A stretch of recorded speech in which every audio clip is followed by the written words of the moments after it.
She pulls into the parking lot at 8:14 in the morning. Same spot. Same car. Every single day. A 2011 Honda Civic. Faded silver paint. A small dent near the rear bumper that nobody bothered to fix. The kind of car that disappears in any parking lot in America. Her co-workers have noticed. They feel sorry for her. Not in a mean way, just the quiet, uncomfortable kind of pity people feel when they assume someone is struggling. They assume she's one bad month away from real trouble. They assume she's living paycheck to paycheck. What they don't know, what they will never know, is that she has $3.8 million sitting in index funds. Her house is paid off.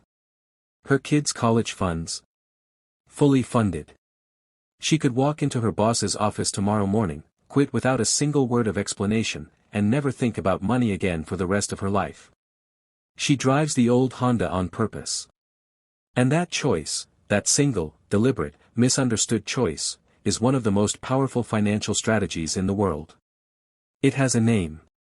And once you understand it, you will never look at a parking lot the same way again. Stay with me, because what I'm about to share with you is going to reframe everything you think you know about wealth, status, and what it actually means to win with money in 2026. Before we dive deeper, let us know in the comments where you're watching from. We'd love to hear from you. And don't forget to hit that subscribe button so you never miss any of our upcoming videos. Let's call her Maya. Maya is 43 years old. She works as a mid-level project manager at a logistics company. Her salary is $87,000 a year, solid, but not spectacular. Nobody in her office would call her rich. And that's exactly the way she planned it. Maya didn't inherit money. She didn't win the lottery. She didn't build a startup or sell a company. She built her wealth the same way a river carves through rock, not through force, but through patience and consistency, one small deliberate choice at a time, over 2 decades. Here is what Maya's financial life actually looks like. She drives a paid-off 2011 Honda Civic. She lives in a 3-bedroom house in a middle-class neighborhood, the same one she bought 14 years ago. She shops at the same grocery stores her neighbors do.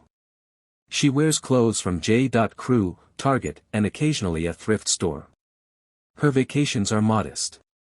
Her birthday dinners are at neighborhood restaurants. And she has been quietly, invisibly, relentlessly building wealth while everyone around her was focused on looking like they already had it. The concept is called stealth wealth. And the data behind it will completely change how you think about money. According to the landmark research study The Millionaire Next Door by Thomas Stanley and William Denko, 2 researchers who spent decades studying actual millionaires across America, the findings shattered every assumption about what wealthy people look like. 80% of millionaires in America are first-generation affluent. They didn't inherit their money. They built it themselves, exactly the way Maya did. Half of them have lived in the same house for more than 20 years. They are more likely to drive a Ford than a Bentley. They are disproportionately found in middle-class and blue-collar neighborhoods, not in gated communities or affluent zip codes. This surprised even the researchers themselves. Because we have been taught, through television, through social media, through advertising, that wealthy people look wealthy. That if you have money, you show it. That success has a dress code. The data says otherwise. Let's talk about what the actual numbers show, because this is where it gets undeniable. Experian, one of the major credit reporting agencies, conducted a comprehensive automotive study. Their findings: 61% of people earning over $250,000 per year drive Hondas, Toyotas, or Fords. Not BMWs. Not Mercedes. Not Range Rovers. Regular cars. Practical cars. Cars that blend into any parking lot in any city in America. Now here's the contrast that should stop you cold. 8% of people earning under $100,000 per year own luxury vehicles. Read that again. People spending $60,000 or $80,000 on a car while earning $50,000 or $60,000 a year. Financing a status symbol that costs more than they make, while the people who actually have the money are driving used Camrys and Civics. One group looks wealthy. The other group actually is wealthy. These are rarely the same people. Dave Ramsey's research on millionaire behavior confirms the exact same pattern. The top car brands driven by actual millionaires. Toyota is number 1. Honda is number 2. Ford is number 3. BMW doesn't appear until number 6. Mercedes doesn't even make the list. Jeff Bezos drove a Honda Accord for years. Mark Zuckerberg was regularly spotted in an Acura TSX. Larry Page, co-founder of Google, drove a Toyota Prius.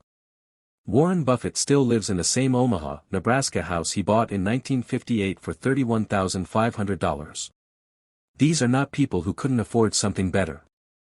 These are people who made a decision. A conscious, deliberate, financially sophisticated decision. They decided that the cost of looking wealthy was too high a price to pay for actually being wealthy. And once you run the real numbers, you'll understand exactly why. The difference between a $30,000 car and an $80,000 car, when the $50,000 difference is invested instead of spent, grows to roughly $270,000 over 25 years at a 7% annual return. $270,000. That's the real price tag on a luxury vehicle. Not the sticker price. Not the monthly payment. The real price, measured in the freedom and security you gave up to drive something impressive. Now I want to give you something no other video on this topic has broken down clearly. Because looking wealthy doesn't just cost you money directly, it costs you in 5 distinct ways that compound against you over time. Cost number 1, the financial drain you can see. Every status purchase has an opportunity cost measured in decades of compound growth. A leased BMW represents a monthly payment that could have gone into index funds. A designer handbag represents shares that weren't purchased. A luxury apartment in a trendy neighborhood represents a mortgage that could have been paid off on a modest home years earlier. A 2026 Empower study found that 62% of everyday millionaires still budget, shop deals, and avoid extravagant lifestyles even after crossing the $1 million threshold. The habits that build wealth are the same habits that preserve it. Cost number 2, the security risk you never think about. This one surprised even me when I first researched it. According to Javelin Research, cyber criminals targeted 6.4% of the general public with identity theft in a recent study period. But that number jumped to 8.1% for high-net-worth individuals with assets of $1 million or more. A joint study by Experian and the Department of Justice found that affluent Americans are 43% more likely to experience identity theft compared to the general population. But there's something even more targeted called a whaling attack. Unlike mass phishing scams that go out to millions of random people, whaling attacks are meticulously crafted operations built on profiles assembled from your social media presence, public records, and data breaches. Attackers impersonate private bankers, trusted advisors, even family members, to extract sensitive information or authorize fraudulent transfers. The more visibly wealthy you appear, the larger the target on your back. Stealth wealth isn't just a financial strategy. It's a security strategy. Cost number 3, the social pressure that never stops.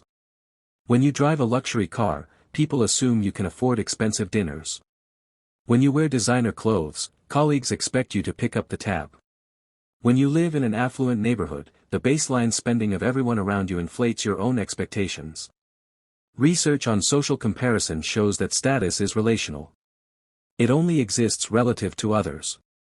And in a high-visibility environment, the pressure to maintain your display never goes away. The person driving the modest Honda maintains access to a wider social world. Nobody adjusts their behavior around perceived financial inequality. Nobody resents them for having more. Nobody expects them to pay more than their share. Cost number 4, the relationship damage you can't repair. Here is a truth that wealthy people learn, often too late: visible wealth changes every relationship you have. Research on high-net-worth individuals consistently reveals a paradox. Increased wealth correlates with decreased trust. Relationships become harder to evaluate. You can never be certain whether someone values you for who you are or for what you have. The person who looks middle-class while being quietly wealthy avoids this entirely. Their friendships were not filtered through the lens of perceived financial status. The connections they built are genuine. Cost number 5, the legacy damage to your children. This one hits the hardest. Research from the Millionaire Next Door found a striking negative correlation: the more money affluent parents give to their adult children, the less those children accumulate through their own efforts. Visible wealth sends a message to children, a subconscious one, that they don't need to build their own foundation. They begin to expect inheritance instead of creating independence. They develop what the researchers called an economic outpatient care mindset that undermines their own financial future. Parents who look quietly middle class while being invisibly wealthy can provide strategic support, but their children build genuine self-reliance because they don't know a safety net exists. The motivation stays intact. Let me tell you about something called the visibility trap. Sociologist Thorstein Veblen introduced the concept of conspicuous consumption over a century ago. His observation was simple but devastating: people don't buy products for utility. They buy signals. A $50,000 watch tells time exactly as well as a $50 watch. The extra $49,950 buys something else entirely: the ability to send a message to others about your place in the social hierarchy. And here's what the modern psychological research shows about that transaction. People who view money primarily as a symbol of power and status report significantly lower levels of financial satisfaction. They spend to impress. They spend without monitoring. They spend to feel seen. But here's the part that nobody talks about: hedonic adaptation. Hedonic adaptation is the well-documented psychological phenomenon where emotional responses to positive changes fade over time. The new car feels incredible for 3 weeks. Then it becomes normal. Then it becomes invisible. Then you need the next thing to recapture that feeling. The visible wealthy person is on a treadmill. Every year demands new purchases to signal that they're still successful, still relevant, still worth noticing. The game never ends. The invisible wealthy person has stepped off the treadmill entirely. Their growing net worth provides a different kind of psychological experience, one that doesn't adapt away. It's not a thrill. It's something deeper. A background sense of security, permanence, and freedom that infuses every area of life. Decisions become less fear-driven. Relationships become less transactional. Sleep is less interrupted by financial anxiety. This is what financial psychologists call the security premium, the immeasurable quality of life benefit of knowing that you could handle any emergency, walk away from any situation, and protect your future regardless of what happens tomorrow.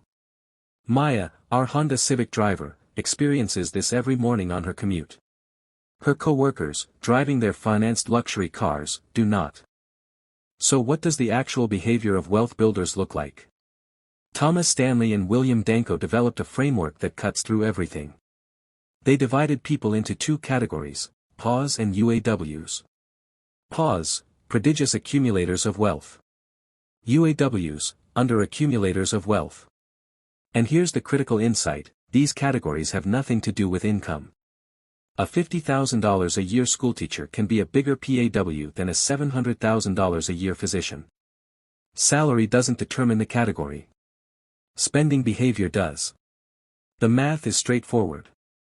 Take your age, multiply it by your annual pre-tax household income, and divide by 10. That is your target net worth. A 40-year-old earning $120,000 should have approximately $480,000 in net worth to be on track. UAWs spend their income on visibility. They're often highly educated, professionally successful, socially impressive, and financially fragile. The researchers identified a pattern they called million-dollar choices, individual spending decisions where the accumulated cost, had it been invested instead, would have exceeded $1 million. Let that sink in. $1 million. Gone not in one catastrophic moment, but in a lifetime of small signals sent to people who stopped paying attention long ago. Real wealth builders live by 5 principles. First, they automate wealth before they spend anything else. The investment comes first. Not whatever is left over at the end of the month. Second, they are strategic about location. Living in a neighborhood slightly below your income level is one of the highest leverage financial decisions you can make. It reduces baseline spending pressure, lowers your mortgage, and removes the social expectation of visible consumption. Third, they buy assets, not accessories. Every dollar has a job. If it isn't growing, it needs a very good reason to be spent. Fourth, They invest in experiences over objects. The research on happiness and spending is consistent. Experiences provide more lasting satisfaction than possessions. A well-funded trip with family creates memories that compound in meaning over time. A luxury handbag creates a moment of status that fades within weeks. Fifth, they understand that negotiation is a superpower. Warren Buffett once noted that he never worried about being overcharged because nobody knew he was wealthy. His modest appearance gave him negotiating leverage that visible wealth would have eliminated. Car dealers, contractors, service providers, they all price based on perceived ability to pay. Looking ordinary pays the regular rate. Looking wealthy pays the wealth tax. Here is what changes when you genuinely internalize stealth wealth as a value, not just a tactic. Your entire relationship with your identity shifts. Most people, through no fault of their own, have absorbed a narrative that was designed not to make them wealthy, but to make them spend. Television shows glamorous lifestyles. Social media displays curated consumption. Advertising promises that the right purchase will transform who you are. The message repeats, relentlessly, rich people look rich. Success has a uniform. This narrative is demonstrably false. But its effects are real. The person who internalized it will spend their entire adult life maintaining an appearance.